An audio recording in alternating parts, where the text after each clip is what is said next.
Bonjour, je vous propose cette vidéo pour faire une répétition du cours qui a eu lieu le 2 février dernier, donc destiné aux néonatologistes, aux futurs néonatologistes, pour faire un petit peu un survol de la neurochirurgie pédiatrique concernant le nouveau-né. Donc le nouveau-né, vous savez bien que c'est un microcosme de l'humain, il y a toutes les pathologies possibles, donc en neurochirurgie, dans le cadre de ce cours de 45 minutes, on va devoir faire une sélection. Donc on a sélectionné bien sûr l'hydrocéphalie, à tout seigneur, tout honneur. Les kystes, on va détailler un petit peu ces différents kystes et leur signification et ce qu'on peut faire pour eux sur le plan neurochirurgical. Les spina bifida, et puis on va parler un petit peu du cranium bifidum, les traumatismes de la naissance et un petit peu de parler des craniocénoses également. Alors l'hydrocéphalie, elle est définie par une augmentation des volumes liquidiens en rapport avec un trouble de leur circulation. Alors, une augmentation du liquide n'est pas forcément une hydrocéphalie, hein. Là, c'est un enfant qui avait une ventriculomégalie. Les ventricules sont anormalement grands, mais pourtant, vous voyez que son périmètre crânien est inférieur à la normale. Et donc, c'est d'autant plus inquiétant qu'il y ait trop de liquide et donc pas assez de cerveau. Et donc, c'est une forme malformative grave de myéloméningocèle, en fait. Il n'avait pas d'hydrocéphalie à ce stade. Vous voyez qu'il y a un cervelet qui est très mal formé, très hypoplasique. Il avait une anomalie très importante du tronc cérébral dont il est finalement décédé. Il a développé entre-temps une hydrocéphalie, mais au moment où il a été diagnostiqué en anténatal, c'était une dilatation ventriculaire et non pas une hydrocéphalie. Donc les critères de gravité de l'hydrocéphalie néonatale, ça dépendra de sa cause, hein, bien sûr, si c'est une cause systémique comme une infection, des lésions associées, notamment dans le cadre d'un syndrome ou d'une myéloméningocèle, et puis de la clinique, hein, un enfant qui est douloureux, qui fait des malaises, une apnée, une bradycardie, une hypertension artérielle. L'épilepsie, théoriquement, c'est pas un signe d'hypertension intracrânienne, mais c'est un signe de souffrance cérébrale associée. Et en tout cas, le périmètre crânien, c'est un signe déjà tardif, parce que le crâne ne va pas augmenter avant que le cerveau se soit déjà atrophié. Donc le diagnostic, on va le faire sur l'imagerie, l'échographie qui va nous montrer une dilatation des ventricules, leur aspect arrondi avec un écrasement des sillons corticaux, et puis la cause de l'hémorragie. Ici, on voit bien un caillot dans le ventricule, c'est une hémorragie ventriculaire grade 3.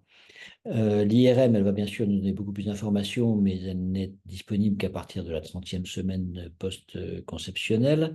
Ça va nous montrer surtout les lésions du cerveau, ce qui va avoir une valeur majeure pour le pronostic. Et puis l'hémodynamique, le Doppler, il va nous montrer comment le cerveau tolère cette hypertension intracrânienne, et en particulier quand il y a, comme ici, un reverse flow, ça veut dire qu'il y a une grande urgence à soulager cette hyperpression qui empêche la circulation cérébrale. Donc, comment est-ce qu'on va empêcher cette hypertension intracrânienne d'agir sur le cerveau? Eh bien, on va commencer par faire des ponctions d'abord lombaires. Alors, ça peut être controversé, mais en tout cas, ça reste la première ligne de traitement. C'est un moyen qui est limité parce qu'il y a un caillotage au niveau méningé, y compris spinal. Il peut y avoir une fibrose cicatricielle très rapide qui va faire que les ponctions vont devenir rapidement peu efficaces. Et puis, c'est contraignant, c'est douloureux pour l'enfant. Mais malgré, donc on peut avoir besoin de faire une ponction ventriculaire. Ici, vous voyez que ce Doppler qui est un reverse flow, on a fait une ponction transfontanellaire qui peut se faire au lit du patient, hein, il n'y a pas besoin d'aller au bloc pour faire ça. Et on a tout de suite une amélioration de l'hémodynamique, on a une perfusion diastolique qui est restaurée. Donc c'est un geste qui peut être salvateur, mais qui ne va pas résoudre le problème de façon durable. Et puis qui n'est pas non plus dénué de risque, parce que vous voyez ici, il y a une goutte de liquide cérébrospinal qui perle après retrait de l'aiguille. Donc il y a un risque possible de complications infectieuses. Donc, l'étape d'après, ça peut être le drain ventriculo-sous-galéal, qui est très utilisé dans certains centres, mais pas vraiment à Lyon. Le rationnel, c'est qu'on a juste besoin de soulager la pression en retirant 10-15 ml par jour, hein, ce qui correspond à la sécrétion du liquide cérébrospinal chez un nouveau-né et encore plus pour un préma. Et que si on fait une poche sous-cutanée, comme ici, vous voyez sur la photo en bas à droite, ça peut suffire pour absorber ce liquide qui est en excès. L'avantage, c'est qu'on a une intervention qui est minimale, qui peut même se faire dans le cadre des soins intensifs de néonatologie. Il n'y a pas forcément besoin d'aller au bloc opératoire, ce qui est quand même un peu lourd, hein, chez un bébé, c'est un transport. On ne fait pas d'abord abdominal, donc il n'y a pas de cicatrice qui se situe en dessous du niveau de la couche avec un risque de contamination, et il n'y a pas non plus de cathéter dans le péritoine qui peut éventuellement interférer avec les intestins du bébé qui sont particulièrement fragiles, comme vous le savez. Malgré tout, c'est un traitement qui n'est que palliatif et le traitement par défaut, ça va être la valve, qui est une chirurgie qui est simple, mais chez des patients qui sont fragiles, qui sont très petits. Il y a un risque de complication qui est d'autant plus important que l'enfant est jeune et encore plus chez le prématuré. Vous voyez la courbe de survie en bas à droite, la courbe de survie de la valve avant qu'elle soit révisée. C'est très significativement moins bon chez les enfants prématurés. Donc les complications, elles sont nombreuses, elles sont fréquentes. Ça peut être une révision devant une obstruction, ça peut être une infection, donc ce qui nécessite des précautions d'asepsie draconienne au bloc opératoire. Et puis, ça a un caractère définitif. On dit, une fois qu'il est valvé, c'est pour la vie, un once a shunt, forever a shunt. Donc, les prérequis avant de poser la valve, il y a une checklist en quelque sorte. Il faut que les ventricules soient propres. Il ne faut pas qu'il y ait d'infection, évidemment. Il faut qu'il y ait autant que possible pas de caillotage ventriculaire. Il faut que l'abdomen soit réceptif, il faut pas qu'il y ait il faut que le LCA soit propre, donc il faut faire éventuellement une ponction ventriculaire pour s'en assurer. Il faut que l'abdomen soit réceptif, qu'il n'y ait pas d'entérocolite, de laparoschisis, d'autres complications. Il faut être sûr que le patient n'est pas porteur de germes, donc les staphylocoques sensibles à la méticilline, résistants à la méticilline. Il faut que la décision soit consensuelle parce que c'est un patient qui va continuer à être pris en charge par plusieurs équipes en même temps et qui deviendra ensuite assez exclusivement neurochirurgical, mais ça fera intervenir également les neuropédiatres, les rééducateurs, etc. Et puis, il faut que que les parents de l'enfant soient informés parce que ça va être une charge pour eux, ça va être et donc, il y a une éducation thérapeutique qui est d'emblée à mettre en place. Alors, qu'est-ce qu'on peut faire sur le plan endoscopique? À cet âge-là, ça reste très limité parce que les ventriculo-cysternostomie endoscopique, ça n'est efficace en général qu'à partir de 6 mois ou même 1 an. Malgré tout, il y a quelques gestes qui peuvent être efficaces. Dans des hydrocéphalies, vous voyez, en haut à gauche, on a une vue endoscopique avec les corps mammillaires, l'aqueduc de Sidgius qui est sténosé, donc vous pouvez essayer de le reperméabiliser. Bon, c'est d'une efficacité qui est modeste. Quand on peut faire une ventriculo-cysternostomie endoscopique, on fait une fenestration du plancher du troisième ventricule. Vous voyez, ici, on a une vue sur le thrombus basilaire qui est tout à fait intéressante, mais on sait que le risque d'obstruction est important. Ici, on avait fait une reperméation de l'aqueduc de Sylvius. On ne se fait pas énormément d'illusions, mais ça permet parfois de passer un cap et puis de simplifier une hydrocéphalie qui, de cloisonner, devient une hydrocéphalie monoventriculaire avec un cathéter unique. Donc finalement, la réponse graduée dans l'hydrocéphalie, c'est le plan A des ponctions lombaires. Si ça ne suffit pas, on peut faire une ponction ventriculaire. Sinon, le plan B, donc à la suite de la ponction lombaire, c'est le drainage ventriculo-sous-galéal ou la pose d'une valve ventriculo-péritonéale, plan B'. Le drain ventriculo-sous-galéal, on peut parfois espérer un sevrage, mais dans la très grande majorité des cas, c'est sur la valve que ça débouche. Le plan C, en cas d'hydrocéphalie cloisonnée, ça peut être une endoscopie, mais là, on arrive dans des hydrocéphalies complexes, hein. Et puis, en cas d'échec de la ponction sous-galéale, on peut avoir besoin de faire une ponction ventriculaire.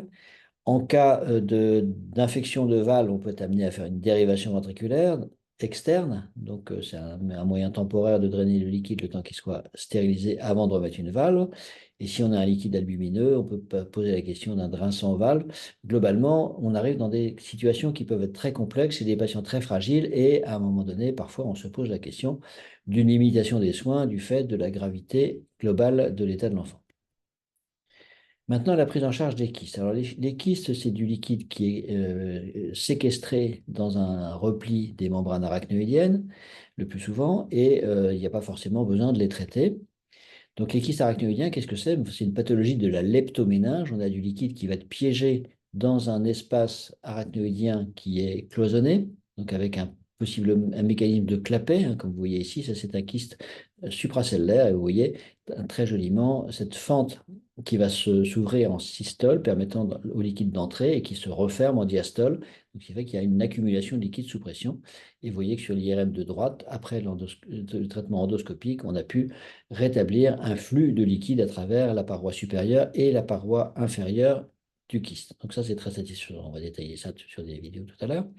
Donc, le kyste arachnoïdien, c'est une pathologie développementale qui va apparaître avec le développement de la leptoméninge, donc dans la vie anténatale, mais également en postnatal. Et les plus fréquentes de ces kystes, ce sont ceux qu'on voit au niveau sylvien, vous voyez, sur cette succession de scanners qui date d'une époque où on faisait quand même les scanners de façon beaucoup plus libérale que maintenant. À 3 mois, on a fait un scanner parce que cet enfant avait une grosse tête. Et puis, à 12 mois, il y a eu un nouveau scanner qui montre l'apparition d'un kyste qu'il n'y avait pas avant. Et à 16 mois, on voit que le kyste est un peu grossi. Et puis, alors après, je crois que ça s'est stabilisé. Je vois-t-il que ça nous montre un petit peu la période à laquelle ce kyste sylvien apparaît. On le voit également sur la courbe de périmètre crânien où on a un décrochement de cette courbe vers l'âge de 6 mois qui passe de plus 2 ds de 0 ds à plus 2 ds et qui ensuite se stabilise après. Donc on voit, on peut avoir comme ça l'apparition et la stabilisation d'un kyste. À l'inverse, on peut avoir des kystes qui apparaissent. Vous voyez, en anténatal, on a ce petit kyste de l'incisure dentorielle qui, en postnatal, est devenu volumineux et a nécessité un drainage. Donc les kystes arachnoïdiens, la localisation la plus fréquente, c'est la localisation sylvienne, mais ce ne sont pas des kystes qu'on voit à la naissance, on les voit apparaître plus tard. Et en anténatal, ils sont quasiment jamais retrouvés. Et puis quand on les voit, ils sont vraiment différents de ce qu'on voit en postnatal. Par contre, ce qu'on va voir en période périnatale, ce sont les kystes supracellulaires, qu'on a déjà vu à la diapositive précédente, les kystes de la convexité du cerveau, les kystes interhémisphériques qui sont plus fréquemment vus en anténatal qu'en postnatal, et puis les kystes du ventricule, de l'incisure dentorielle, etc. Il y en a même au niveau spinal. Donc le traitement, bah, ça va être soit l'abstention, si on a un kyste qui est stable, qui n'est pas compressif, ou bien un drainage par une valve. Ça peut être un traitement par défaut, encore une fois, quand on ne peut pas faire mieux, parce que la valve, bah, ça a un caractère définitif, il y a un risque de complications, etc. Le traitement endoscopique, on va le faire chaque fois que c'est possible, et même chez des nouveau-nés, on peut faire un traitement endoscopique qui peut être tout à fait efficace et rendre service aux patients. Et puis, dans certains cas, ça va être une membranectomie à ciel ouvert quand on ne peut pas passer par le ventricule, comme pour ce kyste de l'angle pontocérébelleux. On voit en bas à droite le paquet acoustico-facial qui est tendu sur la surface du kyste. Donc les traitements sont plus ou moins invasifs, plus ou moins agressifs et plus ou moins satisfaisants. On ne peut pas dire que la valve, ça soit très satisfaisant. Donc le kyste arachnoïdien sylvien, donc, je vous ai déjà montré, donc il y a 2 fois plus de garçons que de filles, c'est 2 fois plus souvent à gauche qu'à droite, et on ne sait pas pourquoi. Donc, c'est souvent acquis en postnatal, comme je vous l'ai dit. Il y a une taille qui est variable. Ça peut être le grade 1 de Galassie, cette espèce d'élargissement simple de la vallée sylvienne. Le grade 2 avec une grande ouverture à la convexité. Et le grade 3 qui entraîne une déformation importante du cerveau et de la boîte crânienne qui grandit avec le kyste. Donc ça, c'est une pathologie qui est fréquente, mais qui, une fois de plus, intéresse plutôt le grand enfant. Donc ici, on a une vidéo qui montre un volumineux kyste avec un effet de masse sur la ligne médiane et qu'on a fenêtré, vous voyez, la vue endoscopique, on a cette membrane kystique par laquelle on voit le battement avec, on imagine qu'il y a un flux de liquide cérébrospinal qui passe à travers cette membrane et le but de l'opération, ça va être de fenêtrer cette membrane. Donc on y va avec des micro-ciseaux, on y va avec précaution parce que juste derrière, on a le tronc basilaire. Et donc, on va essayer de fenêtrer le mieux possible cette paroi de kyste qui, chez l'enfant, est encore assez mince, contrairement à ce qu'elle deviendra chez l'adulte. Et vous voyez que là, on a fait une fenestration et qu'on voit à travers les artères perforantes venant du tronc basilaire. On essaie d'élargir notre orifice sans trop prendre de risques. Vous voyez, on a ici l'artère choroïdienne antérieure, l'artère cérébrale postérieure, la carotide interne, le nerf optique. On a essayé de faire une ouverture devant et derrière, et on est assez satisfait du résultat. Voilà. Donc, alors après, maintenant, le kyste arachnoïdien supracellulaire, lui, comme je vous l'ai dit, on le voit plus souvent en période périnatale. Ils peuvent être diagnostiqués en anténatal et rester stables, ou bien devenir plus volumineux et compressifs et nécessiter une intervention. Donc, il provoque une hydrocéphalie, puisque ce kyste se développe dans le ventricule, il est susceptible de bloquer la circulation du liquide intraventriculaire. Et là, c'est vraiment une indication reine de l'endoscopie. Parfois, il y a besoin de mettre une valve après l'endoscopie parce que c'est pas si simple et c'est pas uniquement un kyste, il peut y avoir également un problème d'absorption du liquide. Vous voyez, ça c'est un kyste diagnostiqué en prénatal et en postnatal, il a énormément augmenté de taille, ce qui nécessite une intervention précoce. Et après l'opération, voilà, on est content parce qu'il reste une membrane de kyste, mais qui est manifestement plus sous tension et qui ne comprime plus le cerveau. Donc voilà une petite vidéo pour montrer un kyste arachnoïdien supracellulaire avec cet IRM préopératoire. On voit là, on retrouve la vidéo de tout à l'heure avec cette fente par où se fait ce mécanisme de réentrée du liquide cérébrospinal. Donc l'arrêt sur image nous montre cette fente ouverte avec la paroi inférieure du kyste. Donc là, on se trouve à l'intérieur du kyste, hein. Donc on est rentré à travers le dôme du kyste et là, on a fenêtré le plancher de ce kyste et on voit le nerf abducens, le 6, et en haut à gauche, c'est non pas le 3, mais le 5. Et là, on voit sur l'IRM post-opératoire qu'on a rétabli la circulation du liquide cérébrospinal et on est tout à fait satisfait. Maintenant, les kystes du plexus choroïde, ce ne sont plus des kystes arachnoïdiens, ce sont des kystes qui se développent à partir du tissu plexulaire, comme son nom l'indique. C'est une constatation qui est assez banale en anténatale et c'est ubiquitaire, bien sûr, parce que le plexus, il y en a dans les 4 ventricules. Ça peut être un kyste isolé ou bien multiple, comme vous voyez ici sur cette IRM préopératoire et en post-opératoire. On a une multiloculation de ce kyste et on voit qu'il y a une dilatation du ventricule latéral gauche, donc une hydrocéphalie univentriculaire, donc qui est de bon pronostic fonctionnel, hein. Il n'y a pas de raison d'accepter une demande d'interruption médicale de grossesse si elle est formulée, et qui va se traiter par endoscopie s'il y a besoin. Le plus souvent, il n'y a pas besoin, mais ça peut se traiter très facilement par endoscopie, comme vous allez le voir. Donc là, on a ce kyste anténatal avec une déviation de la ligne médiane, avec une cavité ventriculaire qui est une cavité crânienne qui est plus dilatée du côté gauche. On a ce kyste qui est multicloisonné. Et à l'opération, vous voyez, on est au niveau du foramen de Monro qui est obstrué par ce kyste qui est situé au niveau du tissu plexulaire, que là, on va déchirer avec la pince crocodile qui va nous permettre d'arracher ces membranes sans tirer sur le plexus parce que là, on risque de le faire saigner.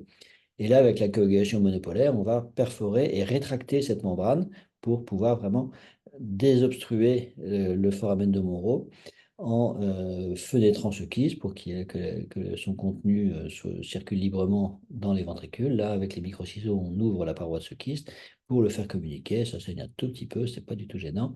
Et on va accéder comme ça au foramen de Monro qui est libéré et on va pouvoir explorer pour se rendre compte que là, on arrive dans le troisième ventricule, on a l'aqueduc de Sylvius à 6 heures et les corps mammillaires à 10 heures. Voilà, et là, on retrouve l'aqueduc et voilà, en post-opératoire, on a un foramen de Monro qui est bien libéré.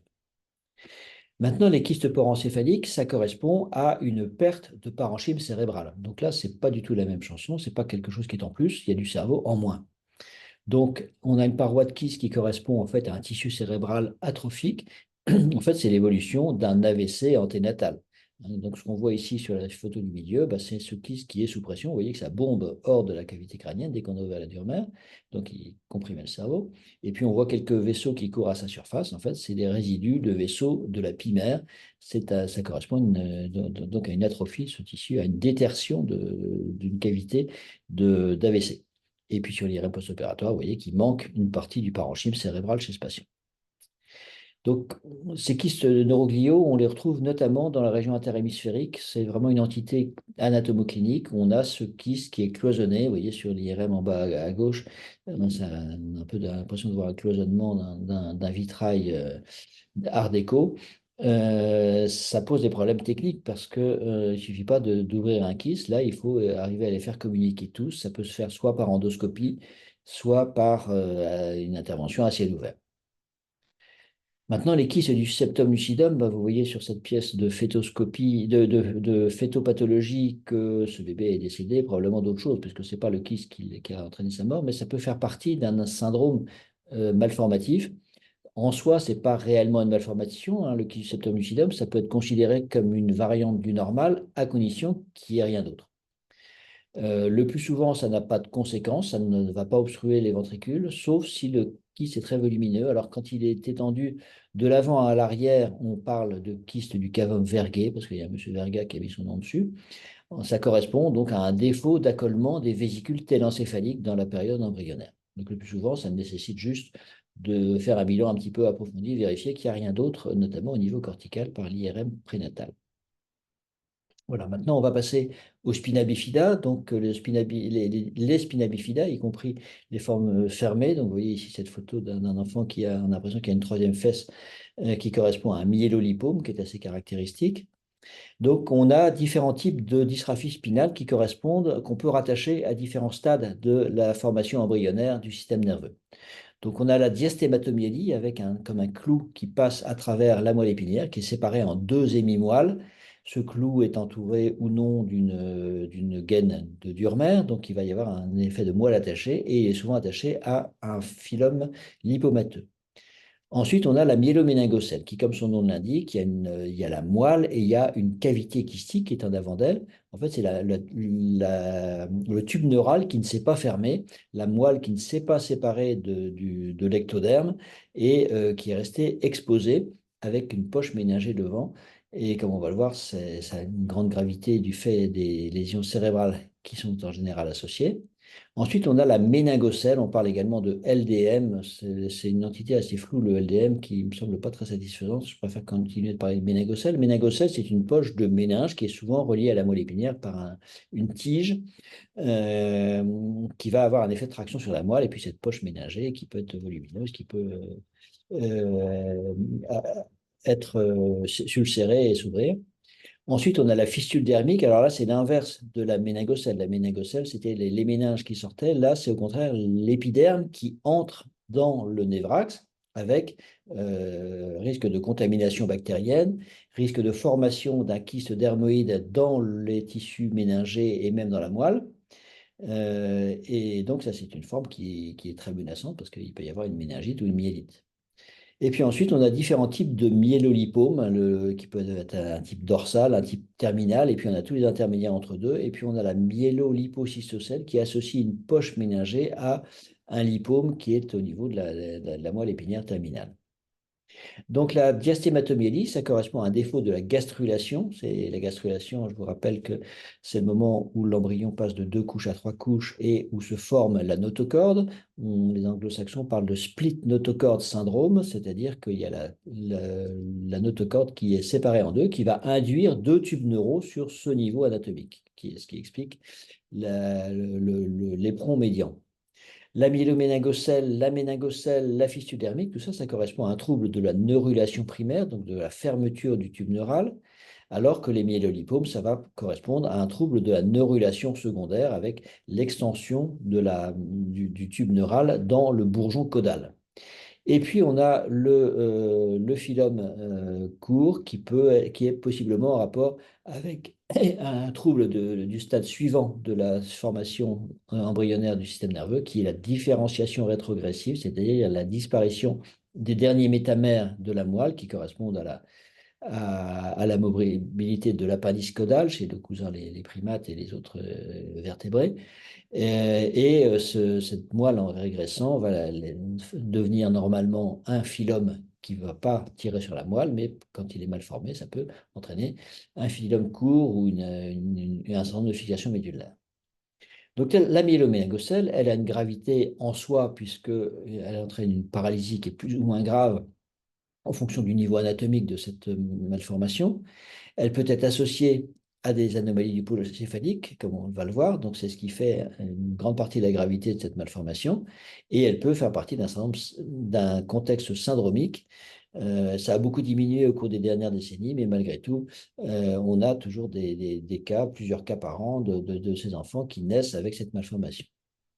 Donc les lésions spinales, donc c'est un spina ouvert ou un spina aperta, avec donc un risque de méningite dès que l'enfant est sorti de son cocon utérin, il est exposé aux germes de l'extérieur et c'est une des raisons pour lesquelles il y a une mortalité qui persiste à l'heure actuelle de l'ordre de 20%. Ensuite, le problème de la locomotion, plus le niveau anatomique du spina est élevé, plus il va y avoir une paralysie sévère, donc ça va intéresser quasiment toujours le niveau génito-sphinctérien, et plus ça va être haut au niveau de la moelle, plus on va avoir un risque de compromettre la marche, et globalement, le couperet il se situe au niveau L4, et globalement, si c'est au-dessus de L4, il n'y aura pas de marche, et même si les enfants arrivent quand même à apprendre à marcher, vous voyez cette petite fille qui se débrouille fièrement avec un grand appareillage d'une époque un peu ancienne. Mais il est évident qu'en grandissant, elle a cessé d'utiliser cet appareillage pour utiliser un fauteuil qui au moins lui libère les mains. Donc l'atteinte sphinctérienne, comme je vous dis, est à peu près constante. Il peut y avoir en plus des problèmes de malformation rachidienne avec une kyphose qui va compliquer très nettement les choses quand il s'agit d'opérer cet enfant à la naissance, puisqu'on va avoir du mal à couvrir le défect cutané. Et puis, il peut y avoir une dégradation tardive, il peut y avoir un problème de syringomyélie qui peut entraîner des complications, une remontée du niveau lésionnel, et puis une refixation médulaire qui intéresse à peu près 15% des enfants qui vont nécessiter une nouvelle intervention au cours de la croissance pour défixer la moelle d'avec sa cicatrice de la fermeture néonatale. Maintenant, les lésions du pôle céphalique, comme je vous l'ai dit, ça aggrave encore le tableau, puisqu'il y a une hydrocéphalie dans 80% des cas. Cette hydrocéphalie peut avoir des complications qui peuvent être fatales. La malformation de Chiari, elle est présente dans 80% des cas, mais le plus souvent, elle ne se manifeste pas cliniquement, sauf si l'hydrocéphalie se décompense, quand la valve se bouge, par exemple. Et puis, il y a d'autres malformations qui sont assez caractéristiques, qui vont s'accompagner d'une symptomatologie plus ou moins importante. Il y a la malformation de Chiari. Ici, il y a une grosse commissure grise, il y a un cœur calleux qui est court, un beaking du tectum mésencéphalique. Le feston frontal, c'est pas grave en soi, mais c'est un stigmate qui va permettre le diagnostic de myéloméningocèle à l'échographie anténatale. On parle de crâne citron, les obstétriciens n'aiment pas ce terme. Ensuite, il y a les thalamies qui sont fusionnés, donc ça va compliquer l'endoscopie si on doit la faire. Le corps calleux peut être mal formé. Ici, il y a une anomalie du cervelet. Ce sont des choses qui peuvent être en plus. La fenestration de la foule du cerveau avec l'interdigitation des circonvolutions, ça c'est assez fréquent. Ça n'a pas de gravité en soi, mais c'est un bon stigmate. Et puis, il peut y avoir deux anomalies. Ici, il y avait des hétérotopies de la substance grise. Donc, ça veut dire qu'il peut y avoir des choses qu'on ne voit pas sur l'imagerie anténatale et qui ont une importance sur le pronostic. Donc, c'est toujours la question, qu'est-ce qu'il peut y avoir en plus de ce qu'on voit déjà? Alors, la chirurgie anténatale dans la myéloméningocèle, ça reste discuté, même si on est maintenant à 13 ans après la publication de l'étude MOMS, qui est une étude sur les spinas opérés en anténatal, avec l'espoir qu'il y aurait moins de paralysie. Jusqu'à présent, les espoirs n'ont pas été vraiment satisfaits. L'étude MOMS, elle prenait comme critère principal de succès d'événements indésirables, soit la mort fétale, soit la présence d'une valve. Donc, c'est ce que appelle un critère composite, ce qui, sur le plan méthodologique, quand même, est un petit peu discutable de mettre sur le même plan un enfant qui meurt ou un enfant qui est valvé.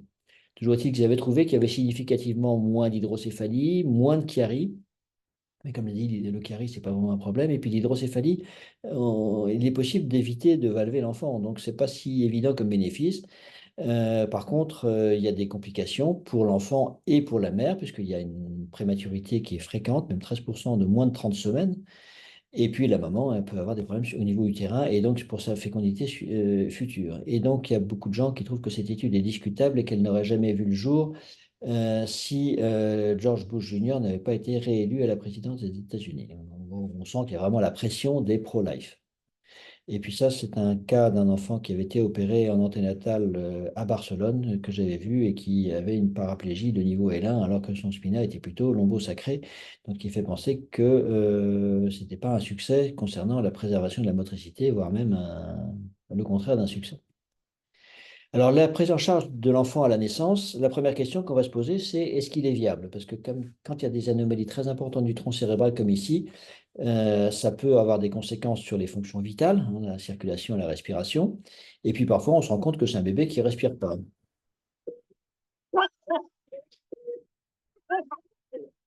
Donc là, ce donc là, ce qu'on entend, c'est le stridor néonatal qui est typique de la paralysie récurrentielle bilatérale due à une lésion du tronc cérébral. Et ces bébés-là, souvent, ne sont pas viables. Et à l'autopsie, on peut voir qu'il y a une hypoplasie des noyaux des nerfs crâniens au niveau du tronc cérébral. Donc, c'est vraiment des enfants qu'on ne peut pas sauver. Et puis, il y a des enfants qui ont des complications infectieuses au niveau du spina. L'hydrocéphalie peut avoir des complications.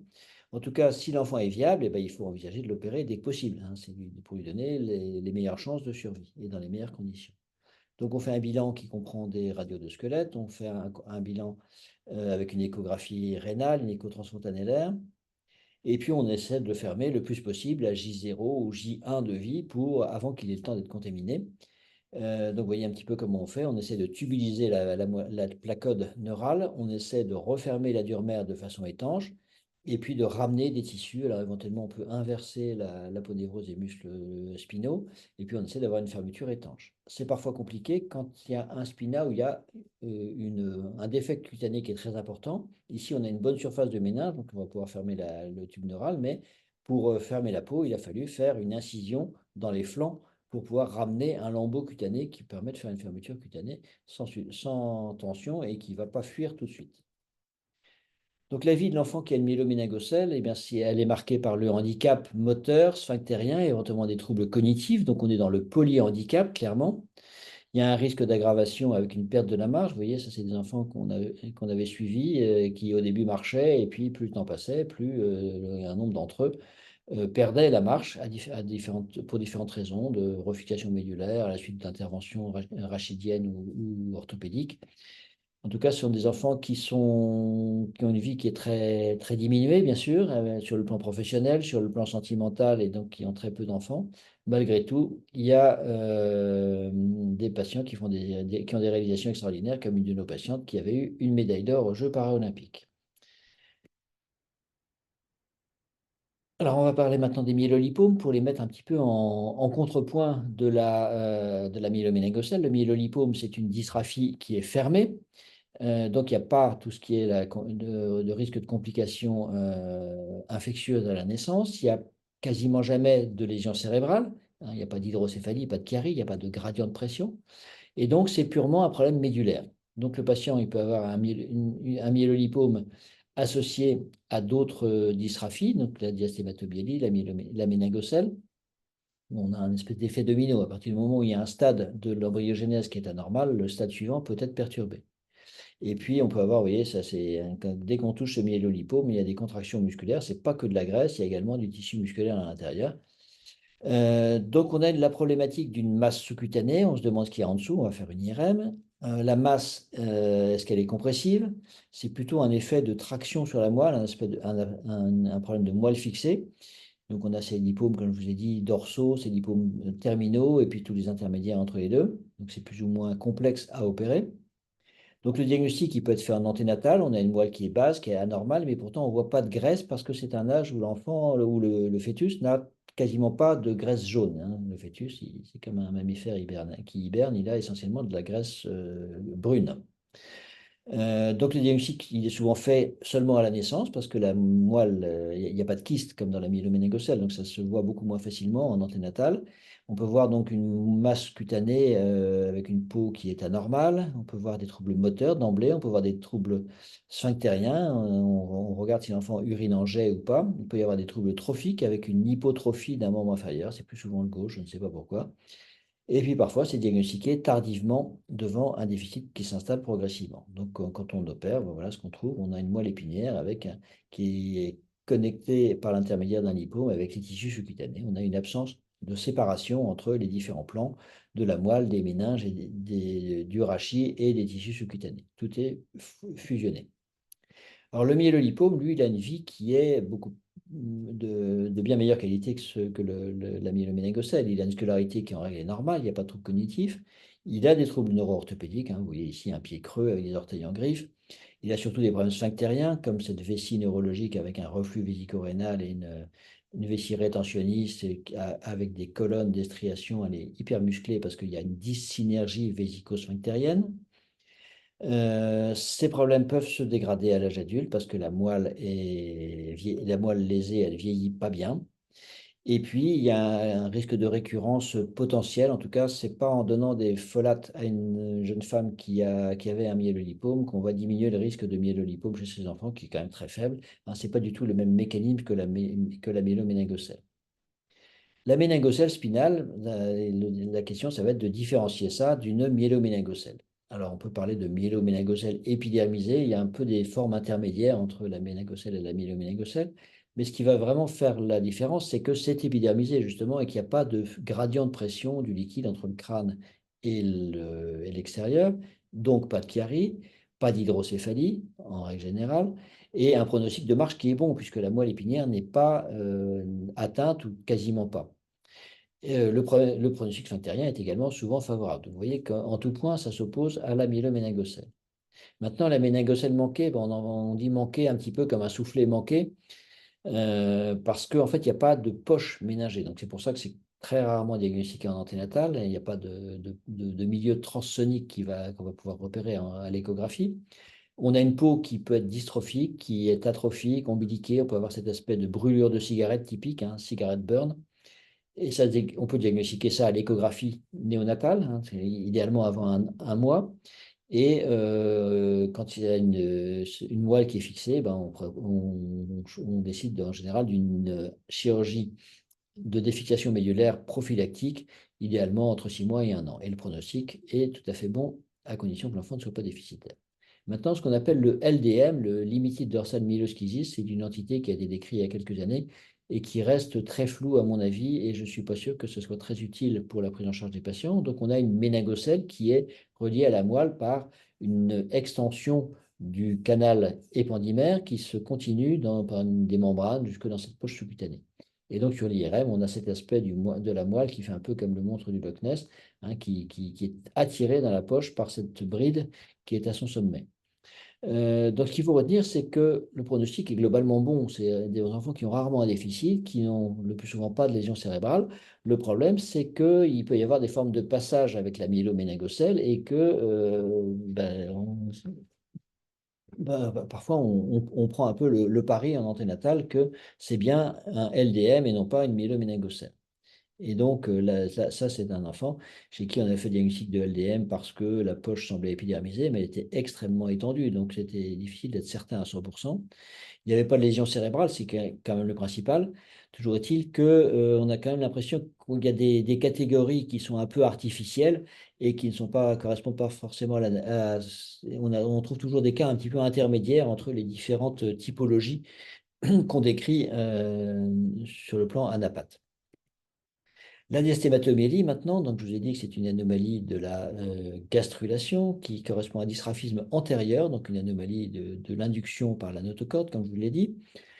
Souvent, elles sont diagnostiquées à la naissance devant des lésions cutanées avec une hypertrichose, une queue faunesque, comme on dit. La diastématomélie, elle peut être associée à un lipome, à une méningocèle. Donc, vous voyez que c'est quelque chose qui est très précoce par rapport à la neurulation. Donc, ce trouble de la gastrulation peut perturber la neurulation primaire et la neurulation secondaire. Et donc, on a cet aspect de double canal spinal sur le scanner en haut à droite. On a très souvent une hémimoelle qui est moins développée que l'autre, et de ce côté-là, on aura une hypotrophie du membre inférieur, donc qui sera plus court avec un mollet qui a une plus faible circonférence et un pied plus petit de quelques pointures. Et puis à l'opération, vous voyez, une fois qu'on a enlevé ce diastème, on va avoir une fois qu'on a enlevé l'éperon au milieu de la moelle, on a refermé la diurmère devant, et puis on a cette moelle qui ressemble furieusement à une barquette 3 chatons. Les anomalies de la régression caudale, alors là, on est dans des anomalies, il y a 2 sortes en fait. Il y a celles qui sont associées à une agénésie sacrée avec une moelle attachée basse, hein. Vous voyez ici, on aurait dû avoir le sacrum et on ne l'a pas. Et à la place, on a une méningocèle antérieure. On peut le voir en anténatal sur le phétoscanner. Et puis, on a, donc ça peut être rentré dans le cadre d'une triade de Curarino associée à une imperforation anale et différentes autres malformations. Un syndrome Vactrel avec des anomalies cardiaques, œsophagiennes, rénales, etc. Une extrophie vésicale, comme le patient en bas à droite qui avait une énorme anomalie du développement de tout le sinus urogénital avec une extrophie vésicale et puis absence de fesses, hein. Et puis, ça peut être associé à une régression caudale avec une moelle qui est en position haute, hein. Ici, on voit ce bébé et on le voit uriner alors que la moelle est franchement anormale en anténatal et remontée beaucoup trop haut. Et ça, par contre, c'est des enfants pour lesquels on ne peut pas faire grand-chose. Maintenant, les fistules dermiques spinales, je voudrais insister dessus parce qu'il ne faut pas passer à côté, hein. Si on passe à côté, il y a un risque de méningite. Vous voyez sur la courbe de survie en bas à droite, ça c'est l'incidence cumulée de méningite au cours de la vie de ces patients, hein. Les données sont censurées si les patients ont été opérés avant d'avoir fait une méningite, mais vous voyez que si on ne les opère pas, la question c'est pas s'ils vont faire une méningite, c'est quand. Et ça peut être très précoce, hein, dans les premiers mois de vie. Donc il faut vraiment les opérer vite. Donc, il y a le problème du risque infectieux et puis le problème d'une masse intranévraxique, puisqu'on a un tissu épidermique qui est dans les méninges ou même dans la moelle, et donc une masse qui peut se développer avec le temps. Et là, vous voyez que chez cet enfant, la fistule a été extrêmement faible. C'est un bébé qui avait fait une méningite à 1 mois. Évidemment, sa maman était avocate.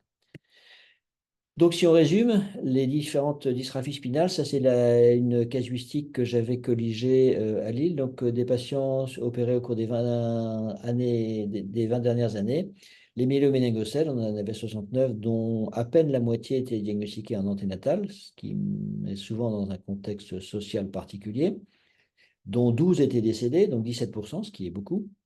Il y en avait un peu moins de deux tiers qui marchaient, mais sur les patients, il y avait seulement 16% qui marchaient normalement, seulement 19% qui avaient des mictions normales, alors que 74% parce que les trois quarts étaient sondés, 27% qui ont présenté une refixation nécessitant une réintervention et beaucoup qui avaient des problèmes cognitifs.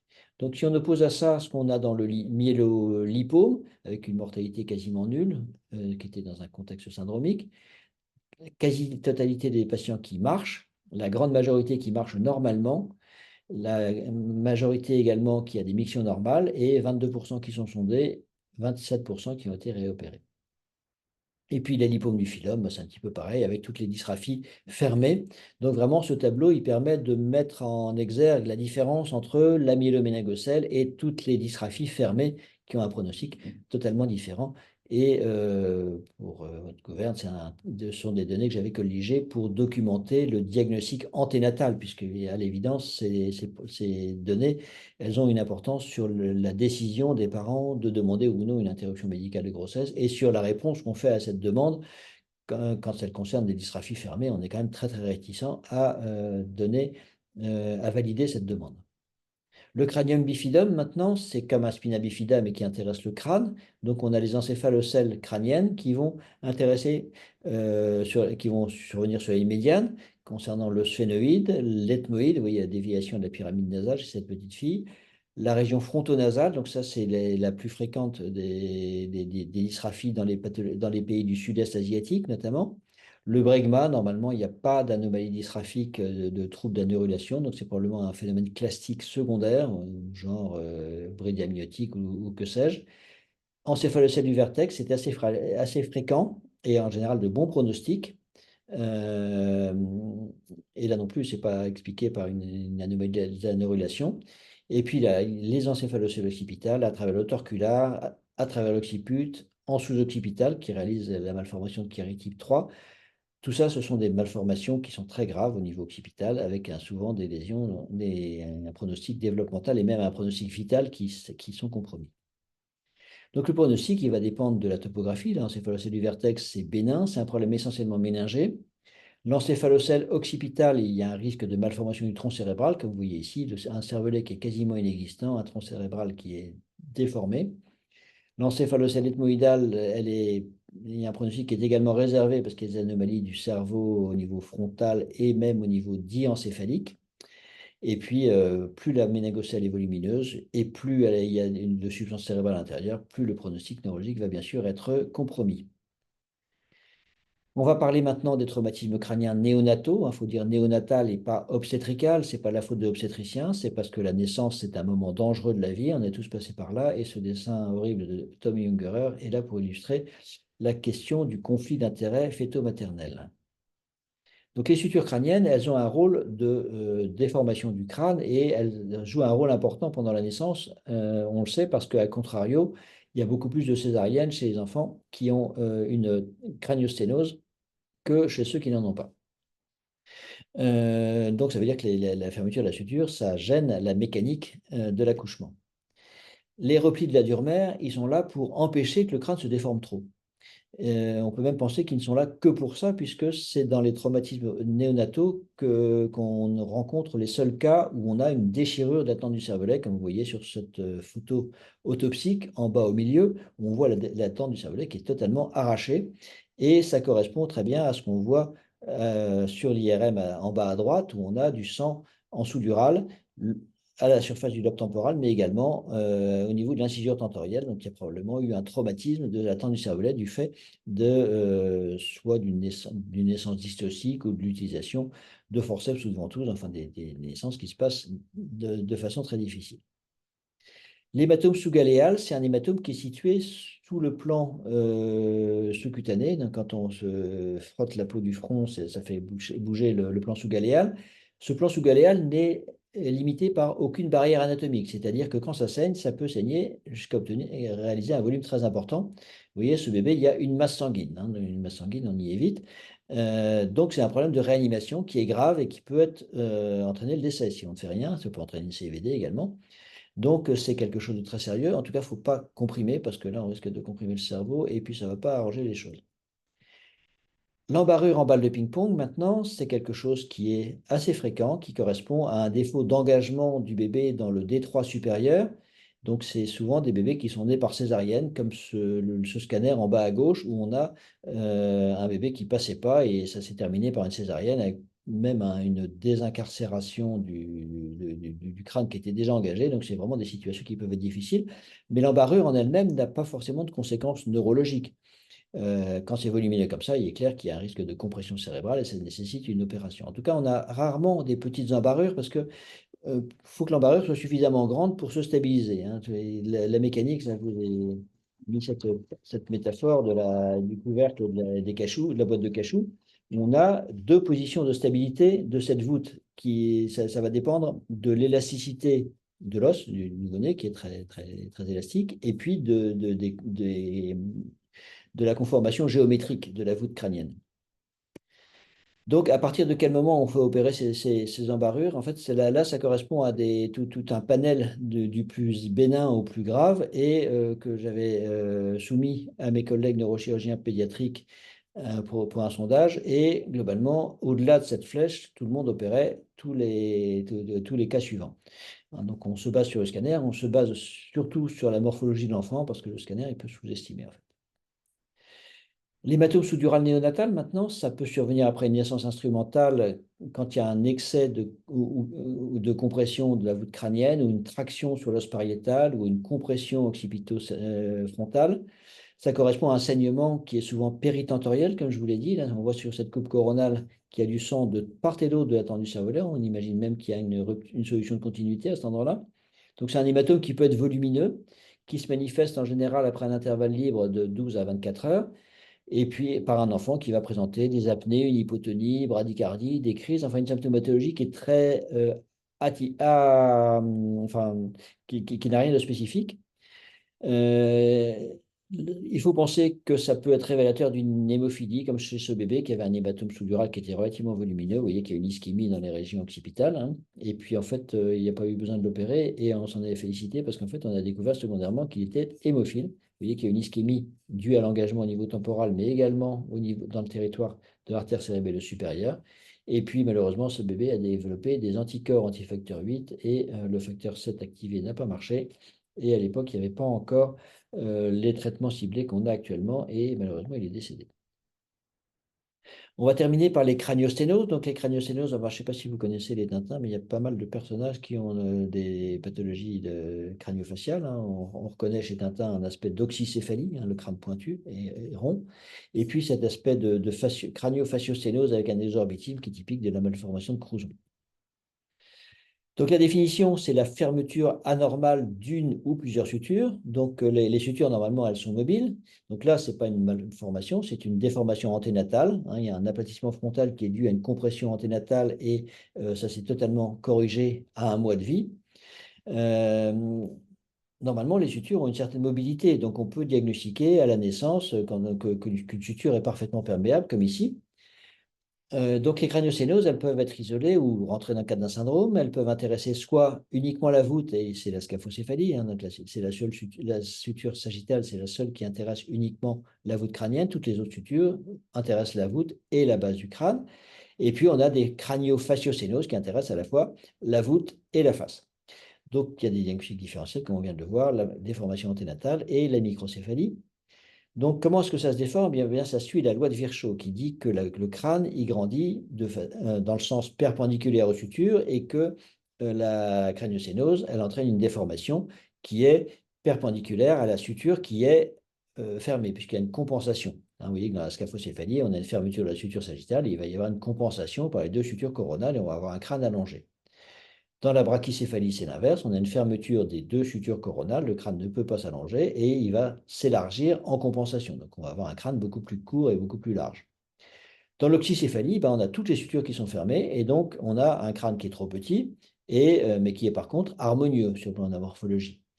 Donc, dans la trigonocéphalie, il y a une fermeture de la suture métopique, donc c'est compensé par l'arrière. Dans la pyélagocéphalie, on a une fermeture d'une seule coronale donc la plagiocéphalie vraie, qui est synostotique. Donc on a une suture coronale qui est fermée et on a une compensation par l'autre côté. Donc il y a pas de côté normal, il y a un côté synostotique et un côté compensatoire non synostotique. Et puis la fermeture du lambda, c'est l'équivalent, mais dans la région postérieure. Donc là, c'est une plagiocéphalie occipitale vraie synostotique. Donc voilà à quoi ça ressemble, hein, une fermeture de la suture sagittale, ça donne la scaphocéphalie avec un bombement frontal, un pincement temporal, un pincement interpariétal. Hein, les bosses pariétales ne sont pas formées, c'est surtout ça qui est caractéristique. La trigonocéphalie, il suffit de regarder par-dessus, on voit l'aspect en triangle du front avec un bombement qui correspond à la saillie des globes oculaires. La plagiocéphalie synostotique, vous voyez que l'enfant il tient la tête sur le côté parce que son orbite est retenue vers l'arrière et vers le haut. Donc, pour avoir une vision binoculaire, l'enfant est obligé de tourner la tête et il y a un risque de déformation rachidienne. La brachycéphalie au sens médical et non pas au sens anthropologique, c'est une fermeture des deux sutures coronales et donc on a un crâne qui est très court de profil et qui de face a un front qui est très large, très haut, très plat et très laid.